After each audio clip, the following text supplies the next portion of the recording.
That didn't quite work out right. It started in the middle of the song. That's okay. It's all about learning, right? I know, right? This is a new day for us, right? It is a new day. It's Good morning. whatever day it is. Good morning. I know. We're trying something different, right? This is going to be unique and different for all of our followers. Right. So welcome to another version of SLG-TV. Thank you, T-Buzz. Like, I always want to go kind of give T-Buzz a little credit for the idea. SLG-TV. Wait, I have one too. It's not plugged in. Mine isn't either. Mine is not plugged in. Hello. Do you ever notice how the singers, when they get on, they like their face is right on that mic? Well, all right, let's talk about something serious. So first, let's talk about what we're doing right now and how this is going to be different today. Yeah, I guess we should do that, Krista. Great idea. So, everybody, this is a recorded version of SLG TV. We've got a lot going on in our lives, as I'm sure you do. And so we want to come to you every week at the same time, but that's just not always possible with Krista and my schedule. So we're doing a recording of this, and it should be just as entertaining, maybe even more, because we have this false sense of nobody watching. But we hope you all are watching, and we will monitor the comments. So we will still answer everybody. So we encourage you, please comment, subscribe to all of our channels too, but comment in below and we will answer them in real time. So we're excited to do that today. But we want to talk to you about some important topics. What else did I miss, Krista? No, that was it. I think that the recording piece and y'all's involvement is really important so that we can see how well this works for those times that we can't be on at the same time every other week. So thank you for playing along. Yeah, thanks for playing along. And please comment. So I don't know if y'all know, but the new thing with algorithms is they must be commented. So you must be engagement. So we're hoping that we provide you guys some great information today, as well as get your engagement so that we can continue to grow our channels. And we're going to talk to you about a couple of things today, but really situational awareness and kids, because it's summer. I already have Ben, our grandson, here. He's a little upset because I closed the door. He's like, I want to be on. I'm like, nope, not today, buddy, but we'll get you next week, maybe. Yep. And Krista has grandkids as well. And I know you all have kids.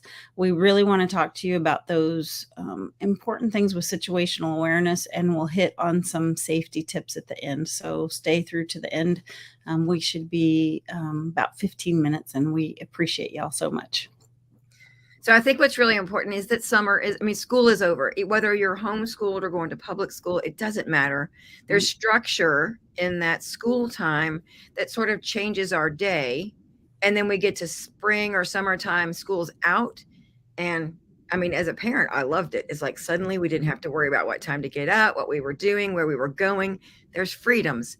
And often with those freedoms, we as adults and those responsible parties for little ones, don't necessarily focus as much on the things that we should when it comes to situational awareness.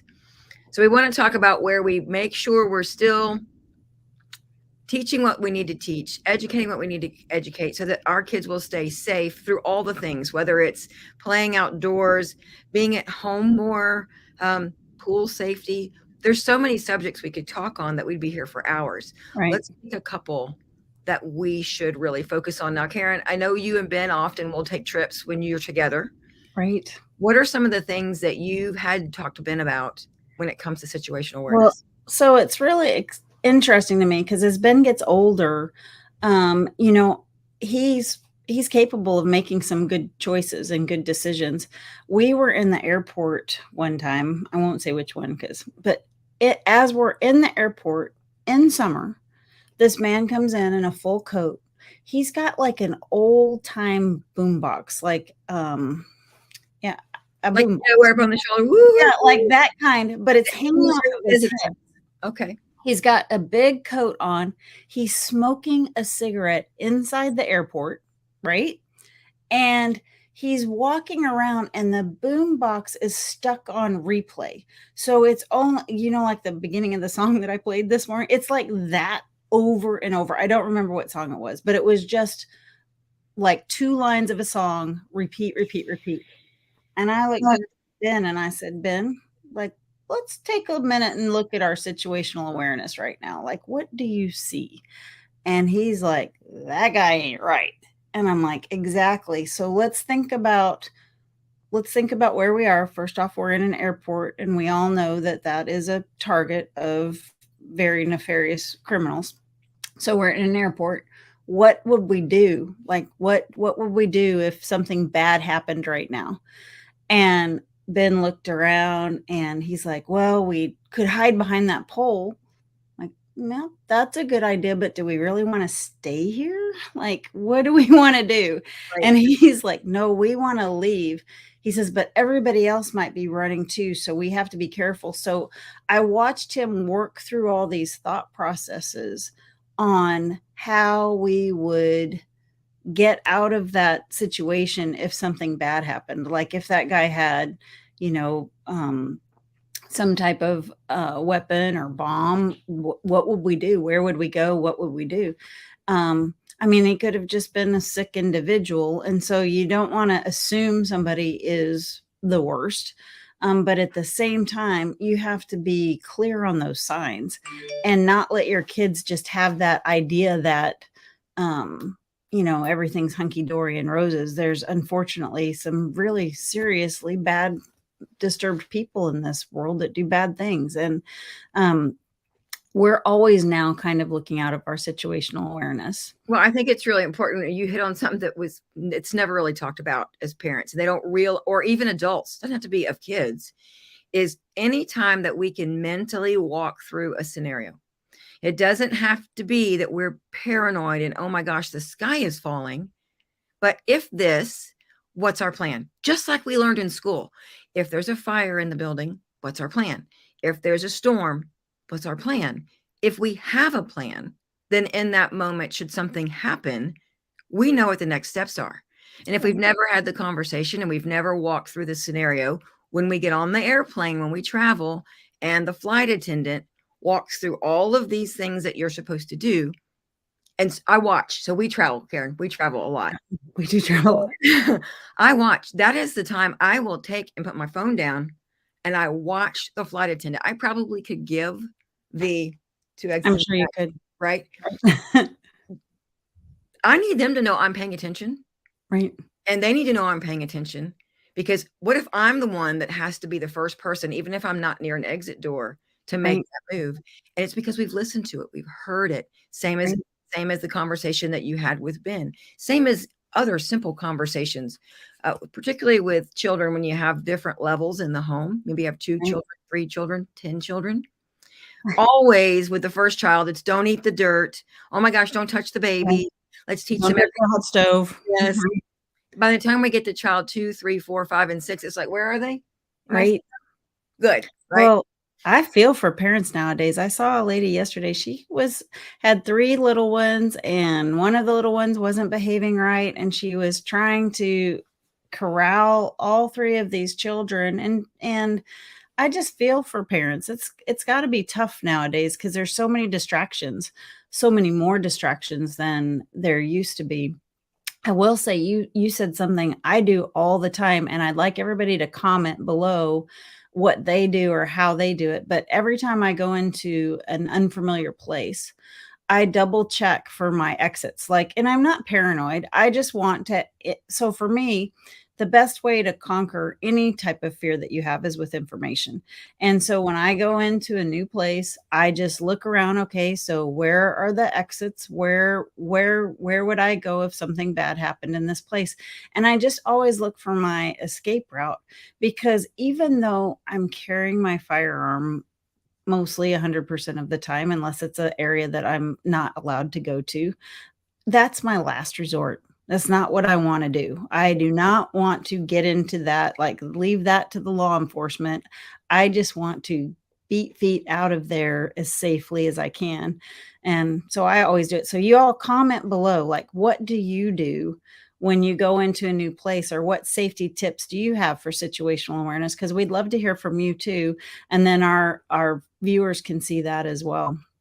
I give a local presentation this time every year for a small community youth program where they've got counselors that come in from all over the country for a 2-week time period for a camp.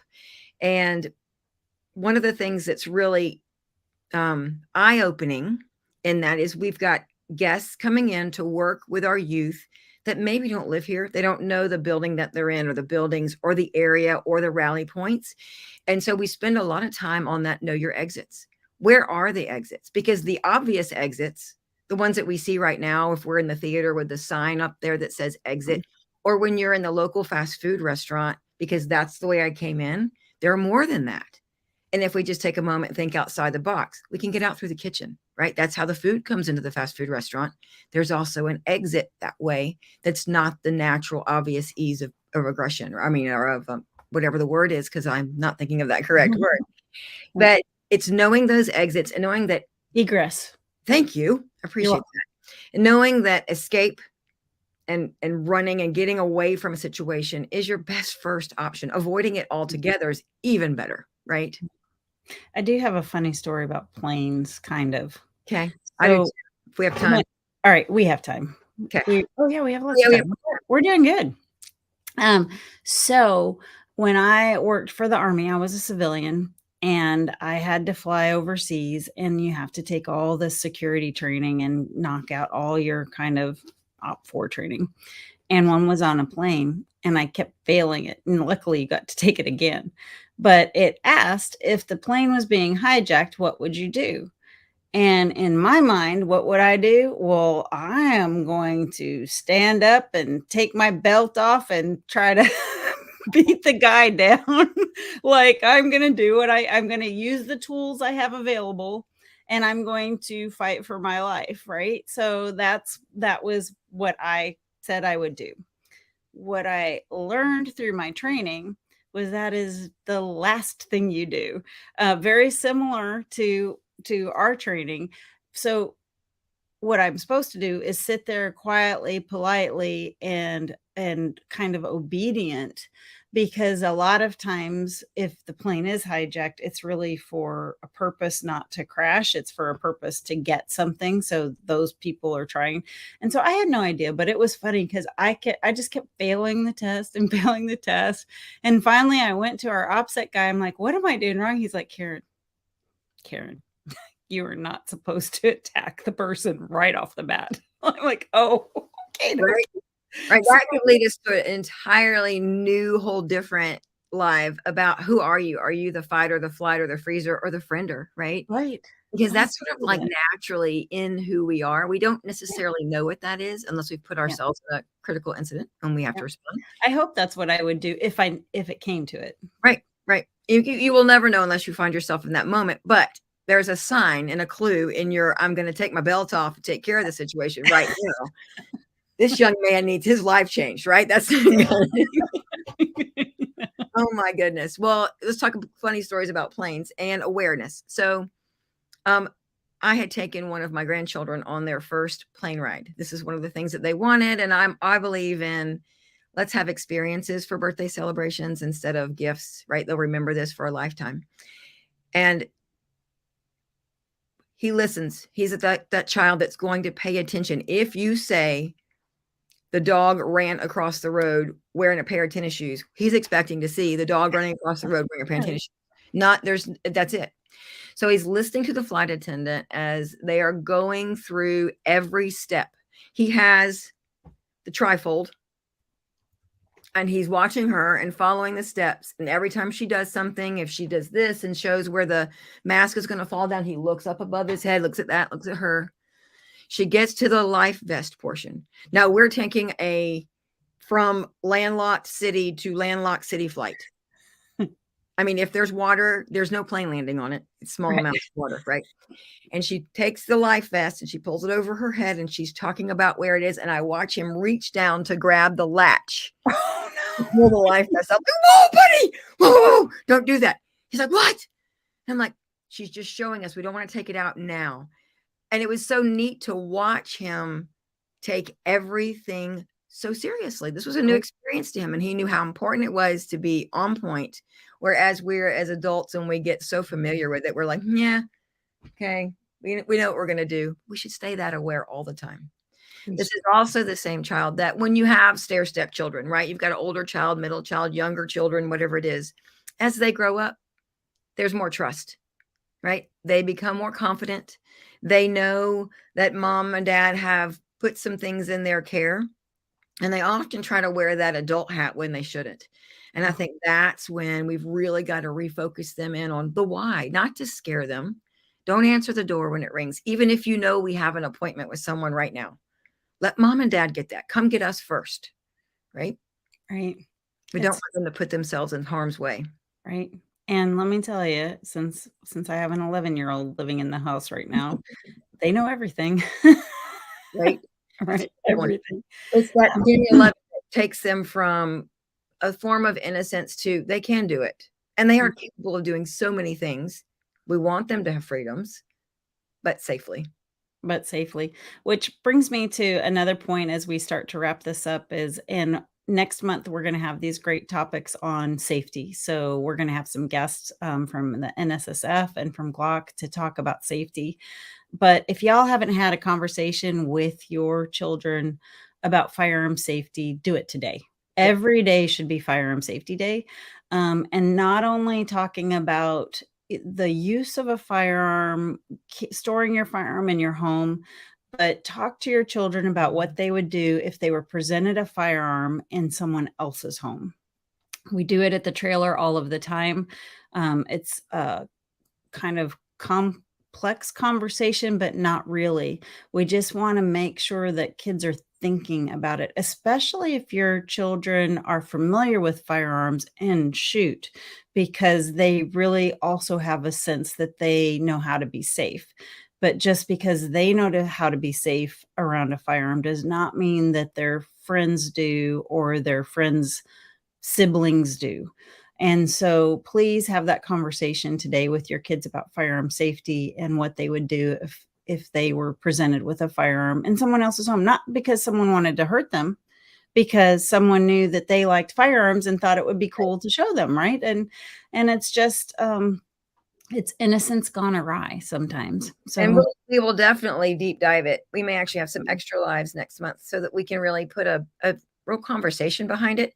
And for those of you watching, whether you're the parents, the cousins, the friends, the grandparents, maybe you have a firearm in your home, but the child that you want to have the conversation with that doesn't live in your home, and that family is not in support of firearms in the home. And often that can be a little bit of a battle of a conversation. The important part is, right, there's no firearm in that home, but they could go somewhere that has a firearm. And we want our children to be prepared, just like if there were a fire or a storm or any other activity. Right. You know, Krista, we hosted a holiday party and we had children in our home that weren't around firearms ever. And when they walked in the door, I said, okay, hey, so here's the deal, y'all. We have firearms in our home. They're all locked up in the safe. However, let me make sure that you know what to do should you ever find a firearm. Right. And I went through it with them and told them to don't touch, run away, and tell an adult. Really, that's the NSSF's or that's the Eddie Eagle, excuse me. Thank you. Yeah, that's the Eddie Eagle program, which you guys Google that. It's awesome. Anyway, we'll talk a lot about that because I could go on. And we've wrapped up. We went 18 minutes. Sorry, little over. Y'all know us. Please let us know some other subjects. If there's certain conversations you want us to have, if you just want to get on and have a chat. We mentioned last month that we will be hosting some guests, some of them from the industry, some of them maybe from our followers. So be on the lookout. We're glad to have you here with us. We're glad to have SLG-TV back, and we look forward to seeing your comments. Yep. Bye.